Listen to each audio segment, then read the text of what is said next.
Great pleasure to welcome today to talk with us a woman who will be performing coming up on Monday, the 14th of March, over the Players Theater in a great jazz concert. We're happy to be joined by Cynthia Sayers, singer and banjoist, great musician, and all-around nice person. How are you, Cynthia?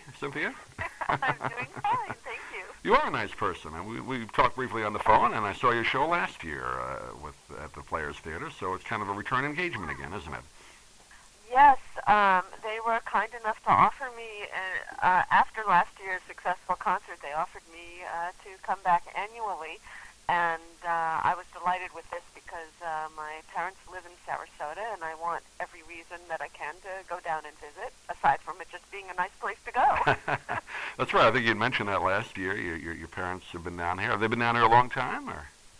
About 10 years now, yeah. So that gave you a reason to get out of New York in the wintertime. Oh, yes. It's just the perfect, ultimate excuse. But, you know, Sarasota also is a rather special place in Florida because it attracts, you know, such a lot of fine players who retire there or move there. And so I've been doing engagements in that region for quite a number of years now.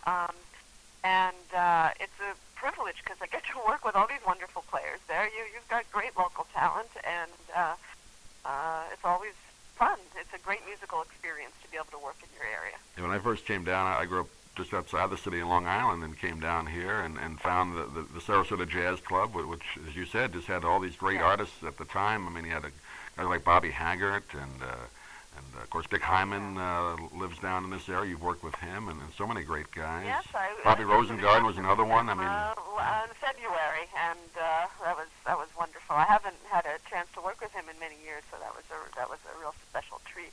It really is a hotbed for not only arts, but particularly jazz, and that's your genre. I mean, I know you play all types of music, but jazz, I guess, is the first love for you, isn't it, on the banjo, right? Yes, jazz is my thing. I'm pretty much of I guess, you know, the terminology can always be a little funny, particularly amongst musicians. We get all very picky about it, but I guess I consider myself a swing player, a hot jazz player. You know, I guess would be the best description of what the core of what I relate to comes from. But I love music from the 1920s and 30s, but I also like to play from a very current mentality. We kind of, a lot of musicians sort of divide our way of relating to old jazz, those of us who do play early jazz styles, as players who like to recreate early styles, and other players who use them for, you know, as inspiration and something to learn from. And I would really be in the latter category. I don't try to recreate the sounds of the past, although I'm very glad that some people do because it makes it all come alive again. I like to, you know, I've studied so many of the great artists of the past, and then I like to kind of combine it with my own way of today. Yeah, banjo is kind of an instrument, I guess most people probably associate it more with bluegrass and that type of music, but of course Dixieland, I mean, it's been part of the Dixieland sound, and you've kind of brought it to a different level. And, I guess you're one of the few people, maybe the only person that has really done that. Is that true, or? Well, on the four-string banjo, that there are a few people who go in my direction, but I am a little odd in that regard. No, you're not odd. Unique. The five-string banjo, you know, is indeed what most people are familiar with, and you know, with bluegrass and folk and clawhammer. And the five-string people, however, have really been extremely innovative on the instrument and have done all kinds of jazz and fusion, crossover, and all different styles of music, along with, you know, the traditional clawhammer and bluegrass styles. The four-string banjo players tend to be a little more traditional in that regard, and we tend to play in two general areas. One is, you know, the New Orleans style, like you said, and Dixieland in New Orleans, and another is the sort of Eddie Peabody and more theatrical school, you know, of the banjo. And I guess I'm not in either category at all. So in that way, I am unusual. Although I have learned from both, and both of them are a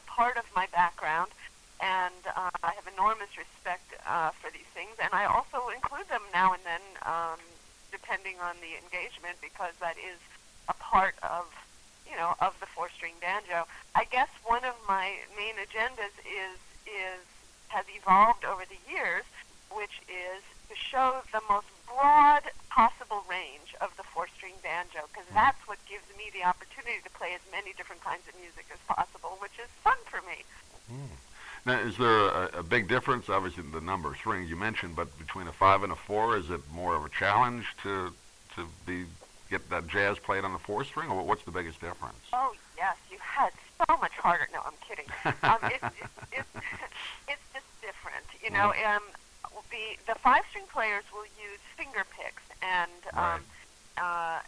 play with their fingers, or a claw hammer. There's no finger picks, but there's an individual picking style, which is used with a 5-string player. With a 5-string banjo, whether it is claw hammer or the bluegrass schools. And I use a flat pick, and I suppose it's a much closer correlation to consider me like a jazz guitarist, because I will play solos and chords and single string and so on, you know, using a triangular shape, one triangular shape pick, just like a guitarist might, like a jazz guitarist might. Of course, there are different kinds of guitar players. Right. Well, that's great. And Cynthia Sayer is our guest. We're talking to her. She'll be performing next Monday, the 14th of March at the Players Theater. Again, for some people that may not be aware, you work all around the country, all around the world, but you also have kind of a regular gig up in New York with the Woody Allen Jazz Band. Do you still do that?